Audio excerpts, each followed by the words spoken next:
Assalamualaikum warahmatullahi wabarakatuh. Selamat datang di mata kuliah Tata Niaga Pertanian. Di semester ini kita nanti di mata kuliah Tata Niaga Pertanian akan diampu oleh 3 dosen, yaitu Pak Suprianto, Pak Eri, dan yang terakhir saya. Di mata kuliah ini saya akan sedikit masuk di beberapa pertemuan. Nanti pertemuan akan lebih banyak diisi oleh Pak Eri dan juga Pak Pri. Baiklah, mungkin untuk yang belum kenal saya, perkenalkan, saya dosen baru di agribisnis. Nama saya Dwi Apriani, biasa dipanggil Bu Apri. Saya biasa ruangannya di PIA ya, di Pusat Inkubator Agribisnis. Oke, di mata kuliah Tata Niaga Pertanian ini nanti kita ada 3 SKS, di mana 2 SKS untuk materi, kemudian 1 SKS untuk praktikum. Untuk materi, seperti yang kita tahu karena kita masih dalam kondisi pandemi, kemungkinan besar dalam 1 semester ini nanti akan disampaikan secara daring. Nah, daring ini pun nanti akan menggunakan berbagai macam kombinasi aplikasi supaya mahasiswa tidak bosan dan dosen juga mempunyai alternatif pilihan penggunaan aplikasi. Oke, aplikasi yang pertama mungkin paling banyak nanti saya yang menggunakan untuk aplikasi model, di mana di aplikasi ini nanti saya akan buatkan akun untuk setiap mahasiswa yang bisa diakses kali pertama masuk, kemudian setelah masuk kalian harus mengganti password sesuai dengan apa yang kalian ingat. Kemudian mungkin dosen lainnya akan menggunakan Meet Unsil ataupun Zoom. Nah, untuk saya sendiri, tiap pertemuan bersama saya usahakan nanti akan ada evaluasi. Kenapa? Karena pada saat kuliah daring seperti ini, kita tidak bisa melihat atau memantau secara langsung bagaimana mahasiswa menerima materi yang kami sampaikan. Untuk itu, saya harus melakukan evaluasi bagaimana ketercapaian dari pembelajaran atau substansi mata kuliah yang saya berikan itu. Nah, untuk evaluasinya itu sendiri, nanti saya akan menggunakan kuis di Zoom. Biasanya saya menggunakan soal opsional atau isian singkat. Mungkin sesekali saya juga akan menggunakan summary. Jadi pertemuan itu apa aja yang Anda terima, nah itu nanti silahkan ditulis dalam bentuk summary. Evaluasi ini wajib dikerjakan oleh setiap mahasiswa karena di situ ada nilai yang akan diambil untuk akumulasi di nilai akhir semester nanti. Itu terkait dengan evaluasi. Kemudian terkait absensi, kemarin sempat menjadi perbincangan dosen-dosen di agribisnis, bagaimana kita bisa melihat kehadiran mahasiswa, karena seringkali kalau kita menggunakan Zoom, mahasiswa itu ada yang sebenarnya hadir di awal, kemudian ditinggal kemana, kemudian datang lagi di akhir. Nah, itu kita kurang bisa memantau bagaimana mereka bisa ikut serta dalam pembelajaran. Nah, untuk saya sendiri, mungkin sebagian besar saya akan menggunakan video pembelajaran. Jadi kalian bisa mengakses dengan paket kuota data yang minimal atau lebih murah lah dibanding harus live gitu, dan bisa diakses kapan saja. Tapi untuk evaluasinya akan saya jadwal sesuai dengan jadwal mata kuliah. Artinya gimana?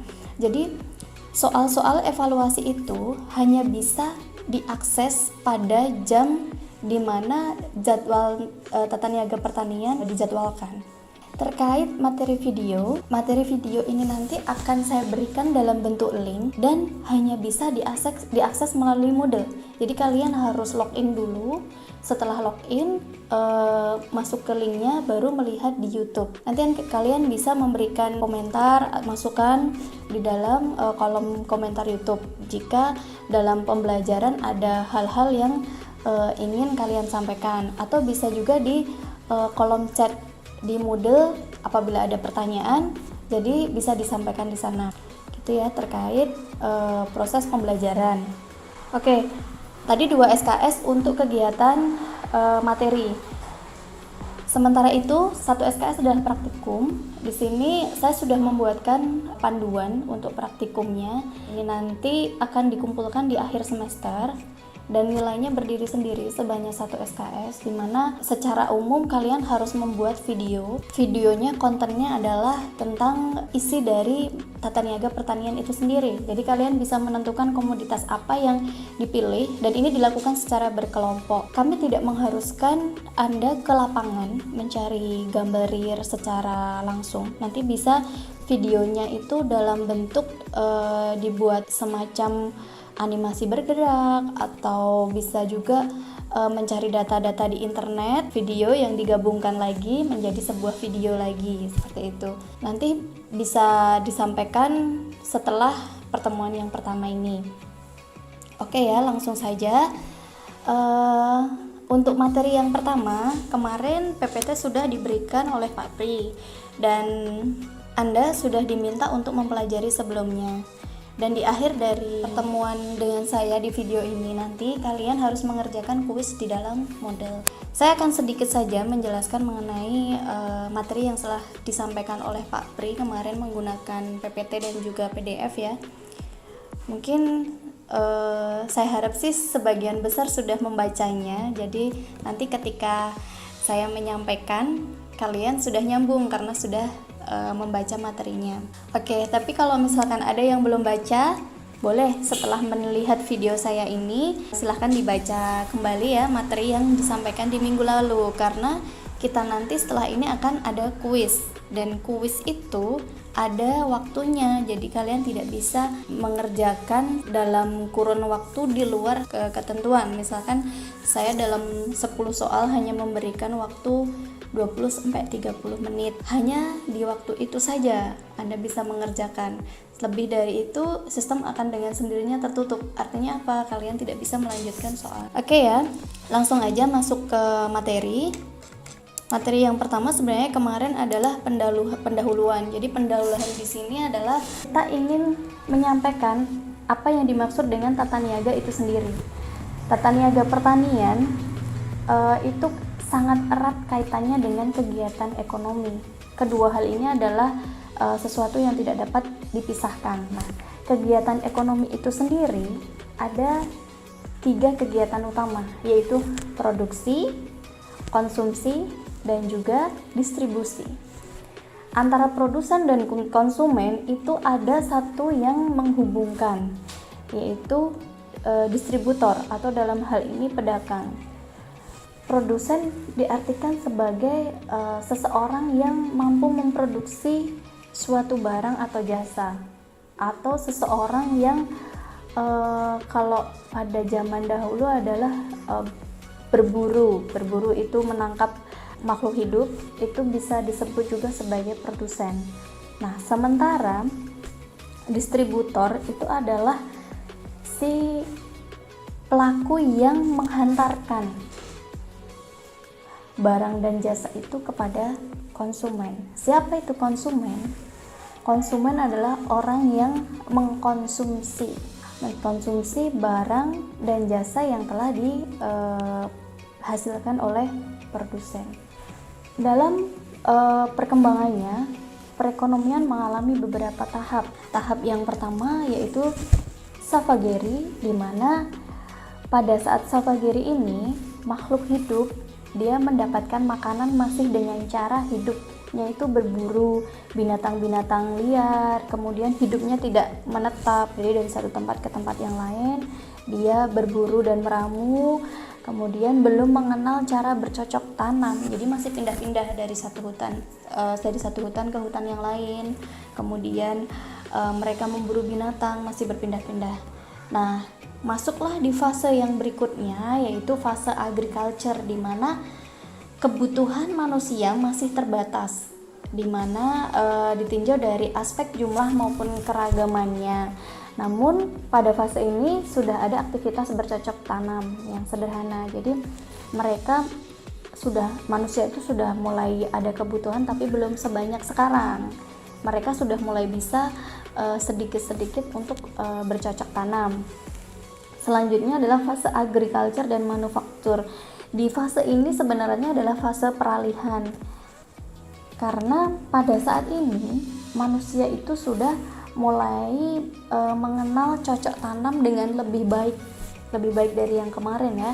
Jadi mereka sudah bisa menanam sayur-sayuran dengan lebih baik, kemudian mencoba untuk diperdagangkan. Jadi mencoba untuk diperdagangkan di tempat lain. Dalam hal ini sudah ada komunikasi. Jadi di sini tuh sudah mulai ada distributor ya, sudah mulai ada pedagang. Fase selanjutnya yaitu fase agriculture dan manufacture, di mana dilengkapi dengan trade. Nah, ini pada saat sekarang sudah ada pertanian yang modern, kemudian sudah ada industri dan juga ada pasar ada perdagangan ya di situ. Jadi kita sudah melihat apa yang dibutuhkan konsumen, apa yang menjadi keinginan konsumen. Disitulah produsen melakukan produksi.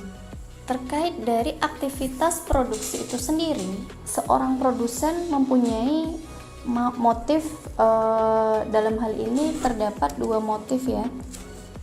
Yang pertama adalah motif subsistem dan yang kedua adalah motif komersil. Motif subsistem ini artinya dia memproduksi barang dan jasa untuk kebutuhan dia sendiri, jadi dia memenuhi kebutuhan dia sendiri. Sementara untuk motif komersil di sini dia memang memproduksi barang dan jasa dipergunakan untuk diperdagangkan atau untuk dikonsumsi oleh orang lain. Nah, dalam motif komersial ini si produsen sudah memperhitungkan satu hal, yaitu profit oriented. Mereka sudah memperhitungkan keuntungan. Jadi dalam hal ini si produsen sudah mulai melihat berapa pemasukannya, berapa pengeluarannya. Jadi mereka berusaha untuk meminimalisir biaya untuk mendapatkan keuntungan yang sebesar-besarnya. Nah, di sektor perekonomian itu sendiri ada dibagi menjadi 3 ya.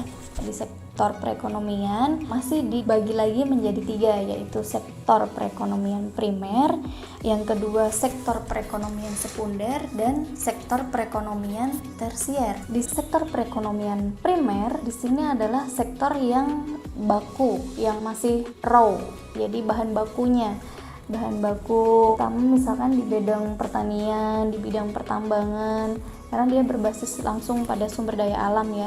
Jadi misalkan di perekonomian primer itu usaha di bidang pertanian, sayur-sayuran, kemudian hasil hutan. Yang kedua adalah sektor perekonomian sekunder. Sektor perekonomian sekunder ini adalah sektor yang sudah memanfaatkan dari sektor perekonomian primer. Artinya apa? Di sektor perekonomian sekunder ini, si pelaku perekonomian sudah memanfaatkan bahan baku yang ada di sektor primer. Misalkan nih, hasil dari pertanian, katakanlah gandum, diproduksi oleh sektor sekunder sebagai roti gitu. Nah, di sini sektor sekunder ini adalah sektor yang memang prosesnya itu basisnya itu di proses pengolahan, menjadikan bahan untuk siap dikonsumsi oleh konsumen. Dan yang terakhir adalah sektor perekonomian tersier, di mana sektor ekonomi yang berbasis jasa, perdagangan dan pengangkutan. Sektor tersier sebenarnya adalah sektor yang menjadi penunjang dari sektor primer dan juga sektor sekunder. Oke, selanjutnya pengertian dari tata niaga pertanian. Pada mata kuliah ini kita di awal harus mengerti dulu apa itu tata niaga, harus paham apa makna dari tata niaga itu sendiri, karena ke depan kalian akan dipertemukan dengan ilmu-ilmu lain yang mungkin akan sedikit membuat bingung apakah ini sama atau enggak, yaitu supply chain management. Jadi ada beberapa orang yang menganggap tata niaga dan supply chain itu adalah satu hal yang sama, namun sebenarnya kedua hal itu adalah sesuatu hal yang berbeda. Nah, nanti akan kita pelajari lebih dalam lagi kenapa dua sub bidang ilmu ini berbeda, seperti itu ya.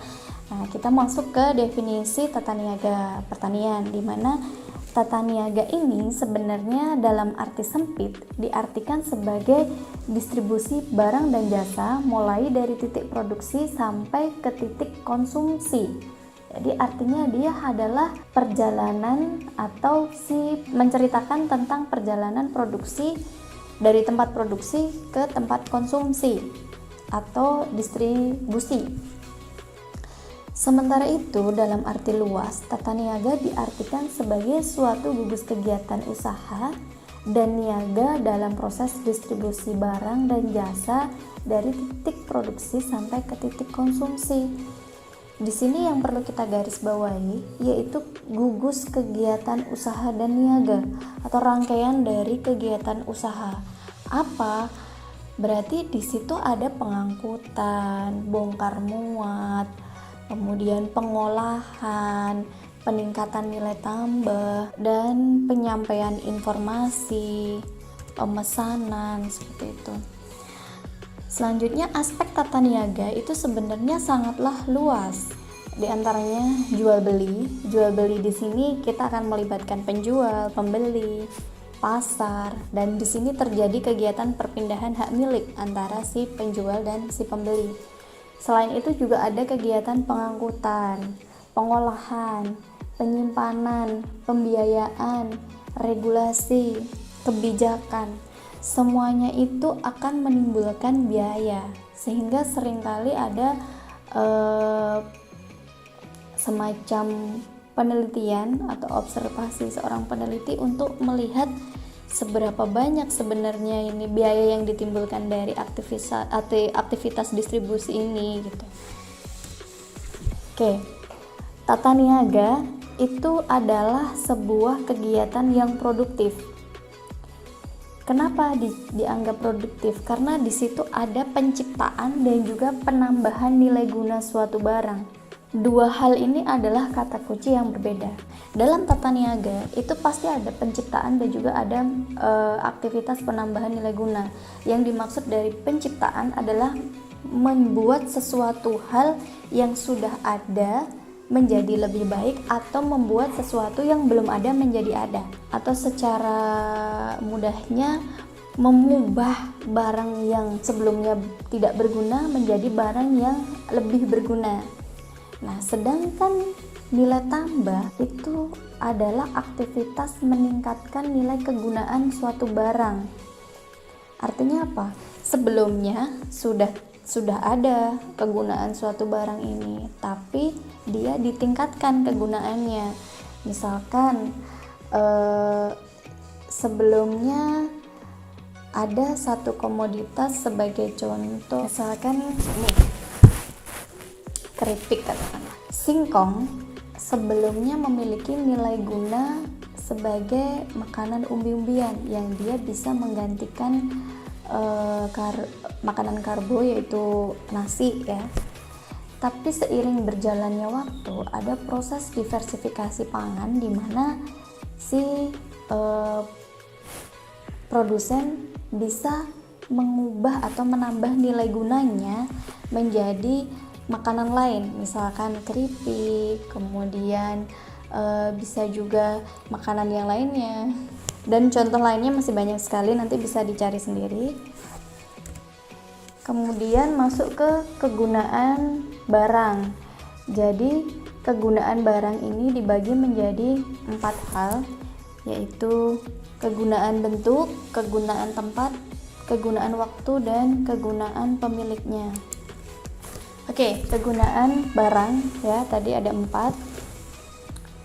Kegunaan bentuk di sini artinya ketika dia berubah bentuk, dia akan memiliki nilai guna sendiri. Misalkan nih gandum itu tadi, atau tepung terigu lah. Tepung terigu dia ketika menjadi roti, dia memiliki perubahan bentuk dari tepung terigu menjadi roti. Artinya apa? Fungsinya juga berbeda.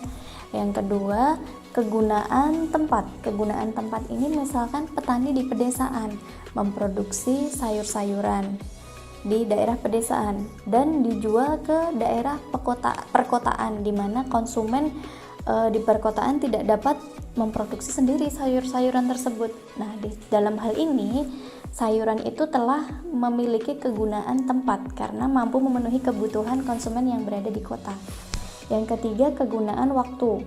Kegunaan waktu itu adalah kegunaan barang di mana dia sangat berguna pada waktu tertentu. Misalkan padi pada saat musim panen, dia mungkin nilai gunanya itu tidak setinggi ketika musim paceklik. Oleh karena itu, petani bisa menyimpannya pada saat panen, disimpan hingga dijual pada saat disimpan kemudian dijual pada saat paceklik, pada saat tidak semua orang bisa panen gitu. Dan yang terakhir, kegunaan pemilik. Dalam hal ini perjalanan barang dari produsen ke konsumen. Jadi kepemilikannya itu berubah dari yang asalnya dia itu miliknya produsen sebagai orang yang menghasilkan produk itu, kemudian dimiliki oleh si konsumen sebagai pihak yang akan memanfaatkan barang dan jasa itu sendiri. Ruang lingkup tata niaga itu sangat luas. Di antaranya di dalamnya ada aktivitas usaha dan niaga, ada titik produksinya di mana, titik konsumsinya di mana, tata niaga khusus untuk hasil pertanian. Kemudian ada tata niaga sarana produksi pertanian. Namun pada kesempatan kali ini kita nanti di mata kuliah ini hanya akan fokus di tata niaga hasil pertanian, karena sebenarnya tata niaga hasil pertanian dan juga tata niaga sarana produksi pertanian itu adalah sesuatu hal yang berbeda. Kalau kita bicara tata niaga sarana dan produksi pertanian, kita berada di hulu. Hulunya apa? Artinya berada di alat-alat alsintan ya, alat dan mesin pertanian. Kemudian kalau kita bicara tata niaga hasil pertanian, itu adalah hasil panen dari aktivitas budidaya pertanian kemudian dibawa ke konsumen. Jadi harus bisa membedakan ya dua hal ini, tata niaga sarana produksi pertanian dan juga tata niaga hasil pertanian. Tapi pada mata kuliah ini kita hanya akan fokus di tata niaga hasil pertanian. Nah, tata niaga hasil pertanian ini dianggap khas karena dilihat dari 3 hal, yaitu karakteristik produknya, karakteristik proses produksi, dan karakteristik permintaan atau penawarannya. Karakteristik produk itu dianggap khas karena di dalam produk pertanian ada ciri-ciri yang itu membutuhkan penanganan yang tersendiri. Misalkan produk pertanian ini dipercaya sebagai produk yang perishable atau mudah rusak. Misalkan sayur itu kan dia tidak tahan lama, dalam waktu sehari atau maksimal 2 hari itu pasti mereka akan busuk, apalagi jika melewati proses distribusi yang dia melewati panas, kemudian berbenturan dengan benda lainnya. Nah, ini akan mudah rusak.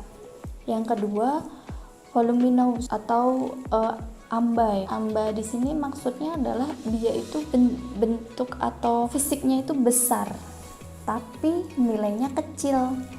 Contohnya, misalkan kita membawa semangka 1 truk, itu nilainya tidak lebih besar dari kita membawa semen 1 truk. Nah, itulah kenapa produk pertanian itu dianggap voluminous, di mana dia itu besar volumenya tapi nilainya kecil. Dan yang ketiga, bulky dalam hal ini berat. Jadi misalkan buah-buahan itu yang ketiga berat, di mana produk pertanian ini memiliki sifat berat ya, tapi nilainya itu kadangkala tidak berat atau kecil. Nah, selanjutnya karakteristik proses pertanian, dalam hal ini proses produksi ya. Dia dianggap khas karena tergantung pada alam. Kenapa? Karena alam ini adalah sesuatu hal yang sulit untuk dikendalikan. Manusia tidak punya kemampuan untuk mengendalikan alam. Banyak saja kita di petani ya, seringkali terjadi sudah mulai panen gitu kan, padi sudah ditanam, kemudian sudah waktunya panen, ternyata turun banyak hujan dan akhirnya banjir. Nah, ini faktor alam ini sangat sulit untuk dikendalikan. Yang kedua, bersifat musiman. Nah, ini juga yang menjadi masalah, di mana konsumen itu seringkali mintanya continue. Tapi kan untuk beberapa produk dia tidak bisa dipanen secara terus-menerus. Dia hanya ada di musim-musim tertentu, misalkan seperti durian, kemudian buah-buah tahunan, mangga, seperti itu kan dia tidak selalu ada. Nah, yang ketiga adalah terpencar-pencar. Nah, ini adalah kelemahan dari pertanian itu sendiri, tapi sekaligus menjadi kekhasan dari produk-produk pertanian. Jadi dia itu posisinya terpencar-pencar. Misalkan ketika kita di daerah Majalengka itu ada, mereka di sana ada mangga gincu. Tapi kan di daerah Jawa Tengah khususnya mangga gincu tidak bisa diproduksi di sana. Nah, itulah kenapa mereka secara geografis itu tidak bisa disamakan, karena hanya di tempat-tempat tertentu untuk komoditas tertentu itu dapat tumbuh dan berkembang. Kemudian yang terakhir adalah skala usahanya masih dalam bentuk kecil. Ini juga menjadi sebuah khas sekaligus kelemahan dari pertanian itu sendiri, sehingga dalam proses produksinya biasanya akan membutuhkan biaya yang lebih banyak. Berbeda dengan pertanian-pertanian yang ada di luar negeri ya, dia relatif luas, sehingga faktor produksinya gitu, biaya yang dibutuhkan itu tidak artinya bisa lebih efisien. Nah, selanjutnya adalah karakteristik permintaan dan penawaran, di mana penawaran itu tidak kontinu atau musiman. Jadi ketersediaan barang itu berdasarkan waktu panennya si komoditas, sementara permintaan itu secara kontinu, jadi sepanjang waktu dibutuhkan oleh konsumen. Dan sifatnya itu adalah inelastis, di mana dia tidak akan peka terhadap perubahan harga.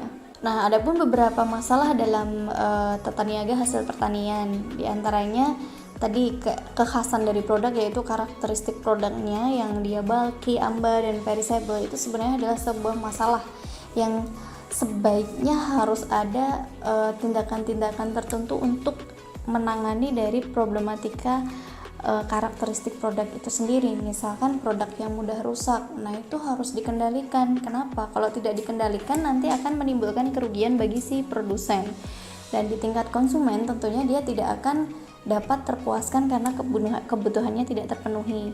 Yang kedua, skala usaha produsen kecil-kecil. Nah, ini juga tadi di karakteristiknya juga ternyata menjadi sebuah masalah di tata niaga hasil pertanian itu, termasuk produsen terpencar dan juga produksi musiman. Jadi kekhasan dari pertanian itu ternyata adalah sebuah masalah yang harus kita cari solusinya setiap kita melakukan usaha atau niaga di bidang pertanian. Dan yang terakhir adalah perkembangan teknologi. Jadi seperti yang kita tahu bahwa di pertanian Indonesia ya khususnya, teknologinya masih di bawah dari teknologi yang ada di luar negeri. Pengalaman yang pernah saya dapatkan ketika di Thailand dulu, saya melihat di sana itu komoditas mangga itu bisa berbuah dengan berat atau besar yang hampir setara gitu, jadi besar-besar semua dengan warna yang hampir sama. Jadi dalam hal ini ketika proses grading dan juga sortasi itu tidak terlalu banyak barang yang terbuang. Artinya apa? Banyak keuntungan yang bisa didapat oleh produsen karena teknologi di sana cukup baik dalam hal pertanian, sehingga entah mereka menggunakan benih yang bagus atau perawatan yang lebih baik, di situ saya belum menemukan ya jawabannya, tapi memang benar hasil produksi di sana khususnya produksi pertanian itu jauh lebih baik dengan komoditas di Indonesia dalam artian sama ya, sama-sama komoditas, misalkan sama-sama jambunya, sama-sama mangganya seperti itu. Nah, untuk proses tata niaga nanti Anda bisa melihat ya di PowerPoint itu bisa dilihat di mana dari petani banyak kemudian berkumpul di pengumpul atau tengkulak atau penimbang. Nah, di dalam proses tata niaga nanti di sini ada 3 proses ya. Nah, setelah dari pengumpul atau tengkulak itu nanti akan masuk ke pedagang besar atau wholesaler. Tapi dari pedagang besar itu pun nanti akan dijual lagi kepada atau disalurkan lagi kepada pengecer yang akhirnya nanti akan tersebar lagi ke konsumen. Jadi sebenarnya dari prosesnya dari hulu ke hilir ini hampir sama. Nah, ada 3 proses ya di dalam tata niaga hasil pertanian, di mana proses yang pertama adalah pengumpulan. Pengumpulan ini seperti konvergen gitu bentuknya. Kemudian ada proses penyesuaian atau penyeimbangan, dan yang terakhir adalah proses penyebaran atau dispersi, di mana ini dari si pengecer kepada si konsumen. Dalam belajar tata niaga hasil pertanian, kita bisa menggunakan 4 pendekatan, yaitu pendekatan pertama adalah pendekatan fungsional, yang kedua pendekatan institusional, yang ketiga pendekatan komoditi, dan yang terakhir pendekatan teori ekonomi. Kalau kita bicara pendekatan fungsional, di sini adalah pendekatan yang kita melihat dari fungsi tata niaga itu sendiri, yaitu kegiatan atau aktivitas yang menghantarkan barang dari titik produksi ke titik konsumsi. Di sini akan dilakukan oleh pelaku tata niaga atau distributor itu sendiri. Yang kedua, kalau menggunakan pendekatan institusional, artinya kita melihat siapa saja sih sebenarnya pelaku tata niaga itu, atau biasa disebut dengan lembaga tata niaga. Nah, lembaga tata niaga yaitu ada produsen, konsumen, kemudian ada perantarannya atau middleman, dan mereka itu masing-masing melakukan fungsi dari tata niaga itu sendiri. Yang ketiga, pendekatan komoditi. Kalau pendekatan komoditi ini akan disesuaikan dengan karakteristik dari produk itu sendiri. Jadi setiap produk itu memiliki, atau secara komoditas ya, itu memiliki karakteristik tata niaga masing-masing. Jadi tidak bisa disamakan bagaimana aktivitas yang dilakukan untuk melakukan tata niaga cabai dengan melakukan pengiriman atau tata niaga dari kelapa sawit atau sesama-sama hortilah untuk cabai dan juga sayur bayam. Mereka walaupun sama-sama sayur gitu ya, tapi dalam proses penanganan distribusinya berbeda. Misalkan untuk cabai, di dalam cabai mungkin untuk packagingnya dia cukup menggunakan styrofoam yang dilapisi dengan plastik, dan cabai relatif lebih tahan panas dibanding bayam. Kalau bayam memang dia sangat rentan busuk. Artinya apa? Ketika dia dibungkus plastik pun dia harus dalam kondisi kering, dan plastiknya itu harus ada celah untuk pergantian udara. Nah, yang terakhir adalah pendekatan teori ekonomi. Dalam pendekatan teori ekonomi ini, tata niaga seperti di awal tadi saya sampaikan, tata niaga dan pertanian adalah dan ekonomi, maksud saya itu adalah sesuatu hal yang tidak dapat dipisahkan. Jadi ketika tata niaga hasil pertanian itu dijelaskan dari pendekatan teori ekonomi, di situ kita akan bicara tentang 3 hal, yaitu produksi, konsumsi, dan distribusi, dan akan menggunakan aspek-aspek permintaan dan juga penawaran. Nah, itulah tata niaga. Jadi kalian harus tahu apa sebenarnya tata niaga itu sendiri. Tata niaga adalah sebuah aktivitas dari rangkaian aktivitas yang ada dari tempat produksi ke tempat konsumsi. Jadi natural aja perjalanan dari produsen barang dan perjalanan barang dan jasa dari produsen ke konsumen. Gampangnya misalkan kalian mengikuti perjalanan dari si cabai mulai dari petani dijual ke tengkulak, lanjut ke pedagang besar, lalu diangkut truk kemana, ke pasar besar, ke pasar induk, kemudian ternyata dia dibeli oleh pedagang, dikemas masuk ke pasar modern. Nah, kita nggak pernah tahu kemana saja si produk itu akan berjalan untuk sampai di tangan konsumen akhir. Nah, saya akan sedikit memberikan bocoran terkait perbedaan tata niaga dengan supply chain management. Kalau supply chain management itu kita akan melihat perjalanan produk juga dari produsen ke konsumen.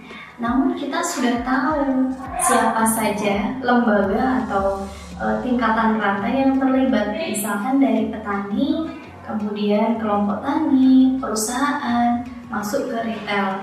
Jadi jelas kita tahu kemana saja produk itu akan terjadi pengangkutan dan proses pergantian kepemilikan, sehingga akan ada kerjasama antara pelaku rantai pasar satu dengan yang berikutnya untuk mendapatkan keuntungan yang adil. Kira-kira demikian. Oke? Itu tadi adalah pertemuan pertama sesi bersama saya. Jadi materi dari Pak Pri, tapi sudah saya jelaskan ya menggunakan video. Setelah ini kalian wajib mengerjakan kuis sebagai evaluasi. Wajib sesuai waktu yang ditetapkan. Sekian dari saya. Terima kasih banyak atas atensinya. Wassalamualaikum warahmatullahi wabarakatuh.